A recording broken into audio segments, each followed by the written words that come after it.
shirt on today. My Empire shirt, which I love the retro design. I'm very much an OT fan, and I'm just gonna preface before we begin. If you've been watching my videos, you know I love to rant, you know I love to ramble. But I've got some very hot takes when it comes to Star Wars, and so you're gonna be hearing some bold opinions. So please, take them with a grain of salt. These are just my opinions. I'm definitely not trying to pose any kind of objective statement over what I think is right, wrong, good, bad when it comes to Star Wars. You guys enjoy it however you wish, because I've just got some bold opinions. I'm just a very opinionated person, so don't pay any mind if you don't agree. That's all right. Basically, I got into Star Wars from a pretty young age. I think I was around 3 or 4 the first time I saw the movies. My dad, I have this very vivid memory of going on a drive with my parents, and my dad pulled into Walmart, ran inside, ran back out 5 minutes later, had a bag, threw it in the back seat. I go to open it up, and I'm like, "What did you get?" And it was a big silver box, embossed with all of these different pictures on it, and I didn't know what it was. I don't even think I could read yet at that point, honestly. And my dad was like, "Oh, you're in for something really cool when we get home." And it was actually the box sets of all six Star Wars movies at the time. And we went home, and I'm pretty sure we probably watched them throughout the next couple of days. Funny thing is, I remember the precursor to having seen Star Wars and not really understanding what it was, and then just the aftermath, but I don't remember experiencing it for the first time. I just remember going from "what is this" to "I'm absolutely obsessed" in a very small window of time. But basically, yeah, my dad was a super big fan of Star Wars when he was growing up, because he was I think 5 when the first movie came out, and so obviously he was right in that demographic of perfect target for kids growing up that love fantasy, that love sci-fi, and just immense world building and escapism. It's just right on the money there. And so he was absolutely obsessed with Star Wars, and he passed a lot of that childhood excitement down to me. I remember he even gave me his old bed sheets from back in the day when he had the original Star Wars bed sheets from 77, which is crazy that they held up that long, and that I got to use those same bed sheets when I was growing up. It's insane. He had that set, and then he also had the Return of the Jedi set that he gave to me. And he never had the Empire set, as far as I know, which this would be the same design. I'm moving so fast I don't even know if I showed off my shirt yet, but I've got my Empire shirt. I think I showed it already, right? I don't know. It's been a long day. But yeah, I'm pretty sure that is the same design that would have been on the Empire bed sheets. But I don't think he had those, at least by the time that he would have passed them down to me. But anyways, yeah, my dad was just super into Star Wars, and I think he really loved being able to vicariously relive that childhood excitement through me growing up. And so, as soon as I got into the movies, I wanted everything from them, I was obsessed with them, to the point where I think it was for my 5th Christmas, I came walking down the stairs, and there was a full-blown Millennium Falcon setup with a bunch of action figures scattered all over the place, and I was oh my god, something awakened in me. I started collecting action figures at that point. Above me on my shelf, way up top, I've got that same Millennium Falcon hiding up there. Not gonna pull it down for this, because that's a lot, but at some point you'll probably see it. What else have I got? I've got Darth Vader's TIE Fighter up there as well. I'm pretty sure it's Darth Vader's TIE Fighter. It's not the Interceptor, I don't think. I can't remember. But anyways, yeah, I've got those two, and then I also have just a regular TIE Fighter, and I also have an X-Wing up there as well. And I have a very, very special guest,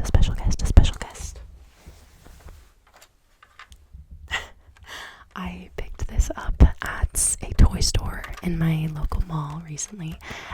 It's a store that specializes specifically in vintage toys. So this is actually a classic 1980 Kenner snowspeeder, and I was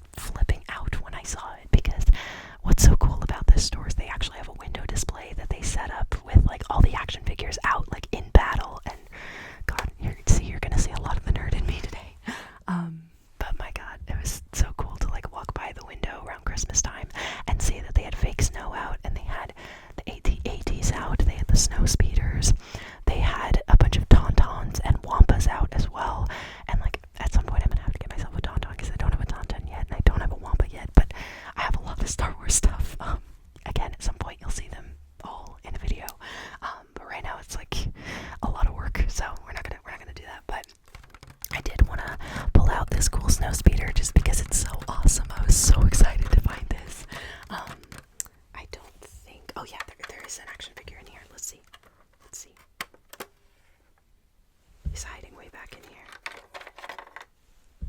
It's not Luke. It's his little co-pilot. But I don't remember who this guy was.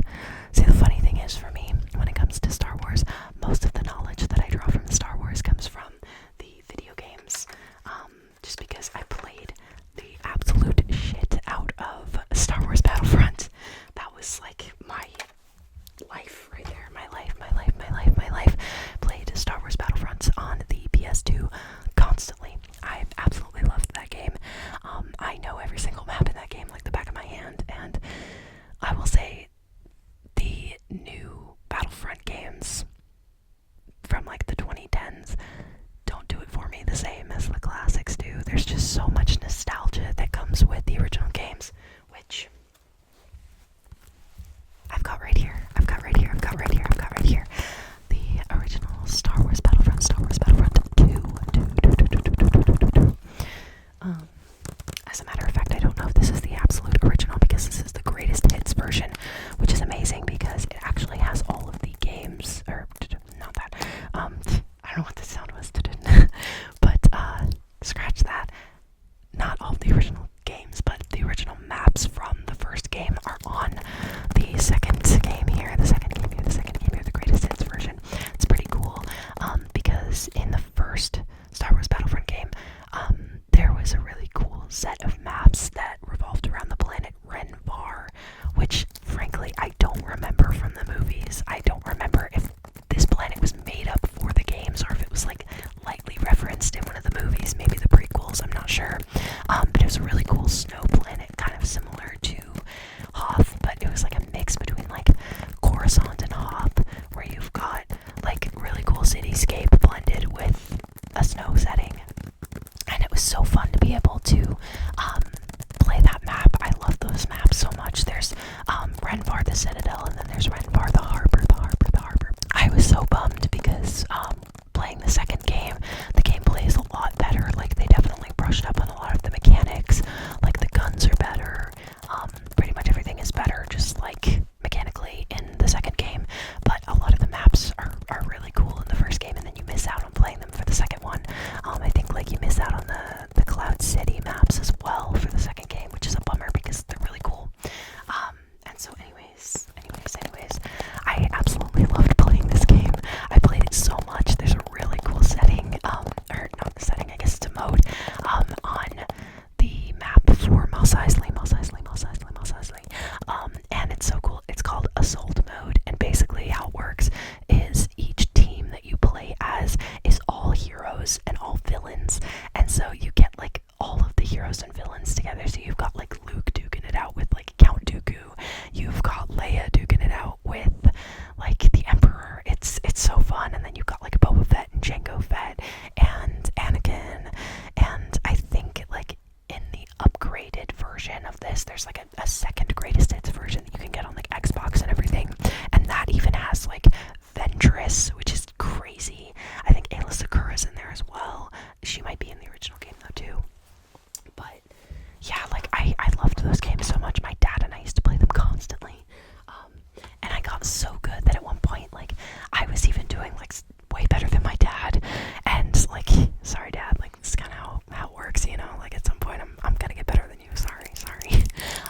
And so like it kind of like role reversed, where I used to get really mad when I would play it with my dad when I was growing up because he would beat me all the time, and then I finally got to a point where I was able to beat him, and it was pretty awesome. But now I've been very out of practice, and when I play that same game with my partner, which now he's obsessed with it, I'm not as good because I'm so out of practice. And so it's like kind of right back to square one, where I've got to practice again. I've got to get better. My partner grew up with the Lego Star Wars games, but I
pretty worse for the wear. It's seen a lot. It's seen a lot. But here we've got Anakin and Dooku, Anakin and Dooku, Anakin and Dooku. Such a messed up scene. Oh my god. Do it. I couldn't resist.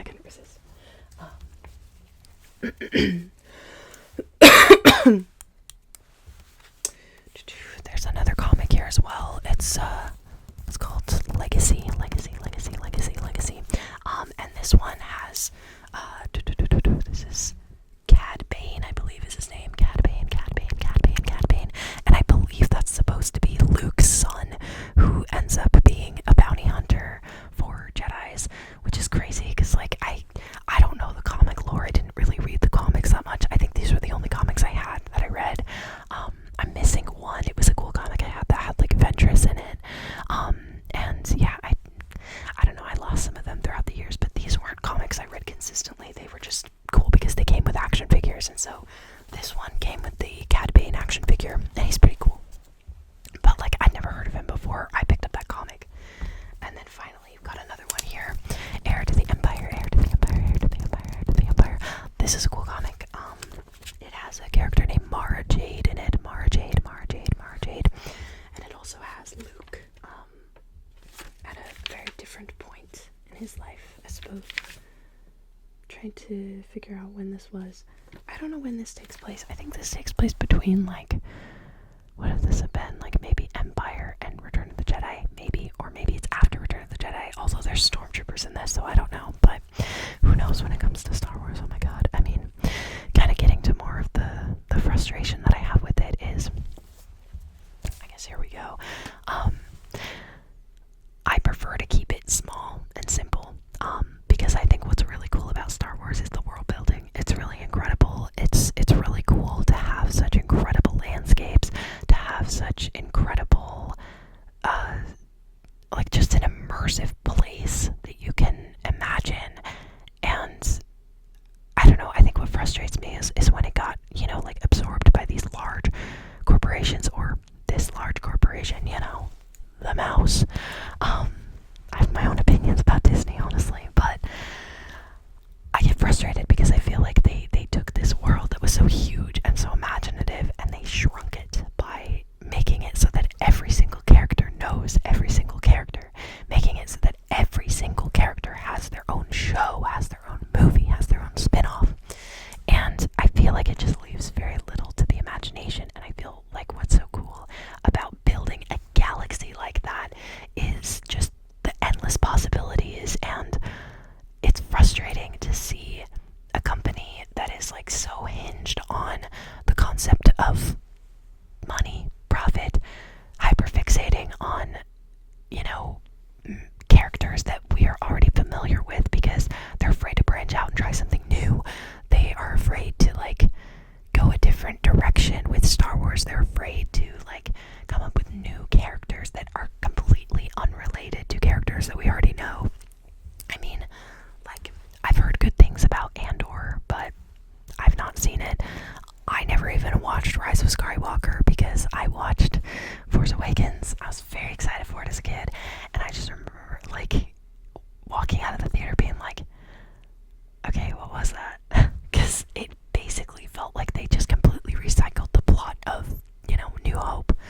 Don't get me started on that, like, whole other rant here, but like, god damn it, George, like, why did you have to make the special edition? Like, I don't know, it's like, Da Vinci never, like, looked at the Mona Lisa and was like, I don't know, like, I meant to, like, give her a bigger nose, right? Meant to give her, like, fuller lips. Man, I'm just gonna go in and, like, fix it now, like, 20 years later, I'm just gonna hop in and be like, you know what, I'll just make that change now, and, like, no one will ever know the difference.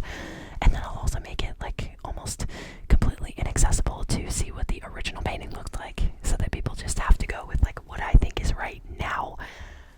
God, that frustrates me because I love the original trilogy, and my dad was so, like, happy and lucky to have been able to obtain, like, what's as close to the original trilogy as possible. People that, like, edited together old footage and pieced it together in the way that, like, it was originally meant to be seen.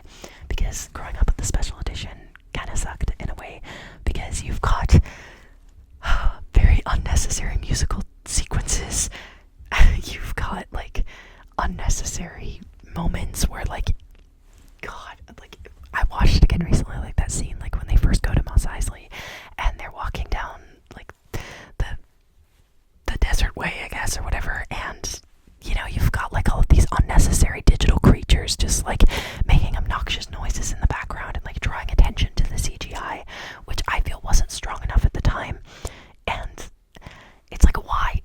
Like, I understand going in and like fixing matte lines or something, being like, okay, like you can see the wires on the spaceship, like let's fix that. But like full on introducing more characters and doing like full on musical scenes, like we don't need that, George. My God, he just went way too overkill with it, and it stresses me out because like I understand it. I understand like being a perfectionist, but you can't go back and like tweak the painting later. Just use it as a lesson, use it as a stepping stone, and say, hey, I made this project, and dude, people loved it. It's not like anyone was like, man, this movie could really use more digital characters, a digital character, because they didn't have digital back in the 70s and 80s, So, oh my God, it works me up, honestly. It really works me up because I'm like, dude, just leave it be. Like, use that knowledge, take that as like a lesson moving forward to make something better. If that's what you think you need to do, is like make something better, because I think Star Wars is great. It's fantastic. And, wow, got a lot of action out there. But anyways, yeah, that's kind of my rant on that. But yeah, when it comes to kind of what's being done with it now, it stresses me out because, I mean, it's just really lost its substance. It's lost its value, in my opinion. Whereas, like, the originals, they're fun. They're new. I mean, granted, like, everything's a copy of a copy of a copy. Like, Star Wars is kind of copying, like, the hero's journey and, like, the classic serial films and stuff like that. And so, like, I understand that, like, everything is gonna be, like, somewhat a copy of a copy of a copy, but it feels like Disney is just, like, so afraid to do anything new that they're just recycling plot lines, and then they're, like, throwing in the multiverse so that they can basically do anything they want with no consequence, so that if the audience doesn't like something, they can just undo it. And then, you've got, like, a million shows. It's, like, it's just overexposure, and it's, like, overconsumption, and, like, it's turning into Marvel, where it's like, you've got to watch this show to understand this show, you've got to watch this show to understand this show, and it's like, dude, like, what happened to telling a story? What happened to the art of it? Whereas now it's just about the money. Like, I'm sure it's always, like, just been about the money, but, like, get someone involved who can actually write a good story. Because for myself, I lost out. Like, I'm done.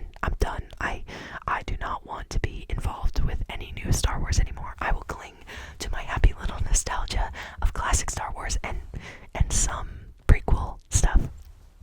I think the thing for me with the prequels is they're very nostalgic because, like, they were coming out during the time that I was growing up, and I really enjoyed watching them as a kid because, they're exciting. They're, like, all amped up, where, like, there was a lot they could do in the prequels that they couldn't do in the originals. But I look at it very separately from, like, the originals. I don't look at the prequels and think, like, oh yeah, then, like, Star Wars happened after that, I look at it as just like, oh yeah, this is a separate thing that takes place in the same world. I'll be honest, like, just trailing back to Disney and, like, how they're afraid to do something new, I would have loved to see, like, a Knights of the Old Republic show or a movie where, like, it takes place, like, hundreds and hundreds of years before, like, original characters were involved. Because, like, I think, again, that's just the problem, is, like, Disney's afraid to, like, make a show or make a movie or whatever that is based on, like, completely new characters in the same setting of Star Wars, where it's like, you have, like, thousands of years you could explore, you have thousands of new planets you could invent. Like, you don't have to be reduced to just, like, okay, we have to make sure that there's stormtroopers involved, you have to make sure there's a Jedi involved, you have to make sure, like, that this character is mentioned or this character is mentioned. Like, it all has to tie back to, like, original Star Wars, because no one's gonna be interested if there aren't any characters that they don't know. And that is so not true, because, like, Star Wars can be so vast. Like, there's so much world building, and I feel like when they make these shows and they make these movies that have, like, the same characters repeating over and over and over again, it just shrinks that world down, and it feels less, like, vast. It feels less magical. Like, it just feels like everybody knows everybody, and that the vastness of that universe is just gone, and it's just shrunk to this tiny little bubble. And it bugs me. It really bugs me. When it comes to the prequels, I felt the same way, where I'm like, really?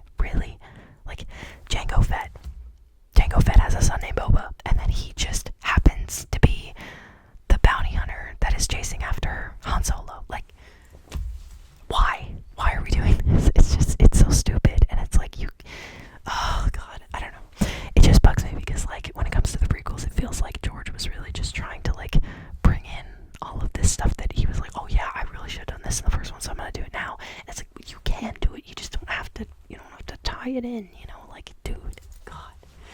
And the problem with the prequels for me is that, like, at that point, like, Star Wars in general was so successful that, like, all of those studio executives were just like, yes, George, yes, George, yes, George, like, whatever you say, sir.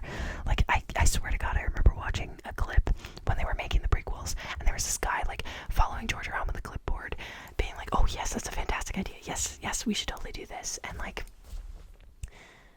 God, it's just so frustrating, it's just so frustrating, like, how idolized he became, because, like, he definitely has some amazing ideas, created a fantastic world, but at the same time, he didn't do it alone. Like, he had some really, really talented people helping him craft that world, and it sucks to see, like, most of the prequels filmed on a green screen, and to see so many, like, amazing actors' performances sold short because they had a crappy script they were working with. Like, frankly, like, let's be honest, like, I hate sand. It's rough, it's coarse, it's itchy, it's irritating, it gets everywhere. Like, George, come on. Like, you have some great actors here. You have Ewan McGregor, you have Natalie Portman, Hayden Christensen, Christopher Lee. Like, dude, what are you doing? What are you doing? So, I mean, I'm glad that a lot of those actors could just kind of, like, brush off the, like, frankly, in my opinion, crappiness of that script. Like, Christopher Lee, like, his solid performance is just, oh, it's so good, he's so good. And then you've got, like, Sam Jackson, you know, like, you've got some really incredible actors in there that really do, like, just sell it, and you believe it. But then, like, I feel so bad for, like, Hayden Christensen and Natalie Portman, where it felt like they didn't really have any chemistry, and it felt like the directing was just really bad, because they, like, got a really good performance in there. You can see it, you can feel it, but it's just what they're saying, it doesn't make any sense. Like, I rewatched that scene from Revenge of the Sith recently, like the end on Mustafar, like the whole big battle and like the big climax, and like the dialogue is just so bad, and it's just frustrating because it just pulls me out of it, where like I feel like the emotion is there, I feel like the actors were really selling the emotion, but just what they're saying is just genuinely not working. And I don't know, I think that's just like the hypercriticism that I've picked up through like watching a lot of films throughout the years, and I've just like I've gained a lot of an interest in like working in film and writing, and I really enjoy dialogue. Like, that's my favorite thing in film. And so when I watch a movie and it doesn't have like natural dialogue, it stresses me out and it kind of takes me out of it. So I think with that, you know, being said, like, that's kind of some of my criticism when it comes to the prequels. But like, the world building's incredible, the music is incredible, the costumes, the designs, so cool. Like, the ships are awesome, those battle sequences are amazing. Like, it's so cool. Like, it really pulls you in, and I feel like as long as you can ignore some of that crappy dialogue and like some of the, in my opinion, you know, poor plot points and plot beats, like, you can get sucked in, especially if you have nostalgia, because like growing up I loved watching those movies. I used to like reenact that scene all the time with my cousin, where we would be fighting on Mustafar, you know, and like I filmed some Star Wars movies in the backyard with my dad when I was growing up, like wearing my clone trooper helmet and my blaster and like walking around in the yard in the snow pretending I was on a Hoth, you know, like it holds such a special place in my heart, and I absolutely love it. And so that's why I feel like I can come to a point where I'm like, okay, you know, it's just art. It is what it is. It's art. None of it's gonna be perfect. I'm not gonna like break down every single aspect and say like this is the objective right or the objective good, because there isn't. Like, George Lucas can make whatever the hell he wants. Disney, they can make whatever the hell they want. I don't have to watch it if I don't like it, and I don't when it comes to Disney personally. But the original Star Wars, huge fan, absolutely love it. The prequels, even so, like, even though there's a lot of that criticism, there's so much nostalgia, and like they are good movies. They're good. They're not great, but they're good in my opinion. And like the video games are incredible. Like, the video game developers were so good. The voice actors in those games are amazing. Like, God, they really sell it. They really sell it. And so yeah, I feel like I kind of want to like start simmering down here and you know, winding down, getting ready to, you know, wrap it up. This is something I could talk about forever. It's kind of how it goes, you know, the rambling, the ranting. Again, it's kind of the catalyst of the channel. So I hope you guys enjoy the many rambles and rants and all that. I'd love to do a video future soon where I can like showcase all of my Star Wars stuff, because I even have stuff here that I didn't show off yet. But it's just, the rant went on a bit, and I'd like to save that for like a full video at some point. Only problem is I'm gonna be moving in the next month, and so I think maybe when I move, I'll like get a box going of all of my Star Wars stuff, and then I'll do a video showcasing all of it, and then I'll put it back up on the shelf, because I don't want to like start tearing it all down right now. It's kind of a hassle. Another exciting thing about the move is this whole shelf is probably going to be redone, because basically I can move all of these shelves, and what I want to do, when we move into our new place, is I'm actually going to be able to have a better space to work with, because I'm currently like sitting crisscross applesauce on the floor, like my legs hurt, like this is not comfortable. It's not a great place to film, like I love the atmosphere, I love the vibe, I think it looks really cool, and I want to maintain like doing the shelves, I think like they really make a good backdrop. But at some point, I'm actually gonna have a chair. I'm actually gonna be able to sit in front of my shelf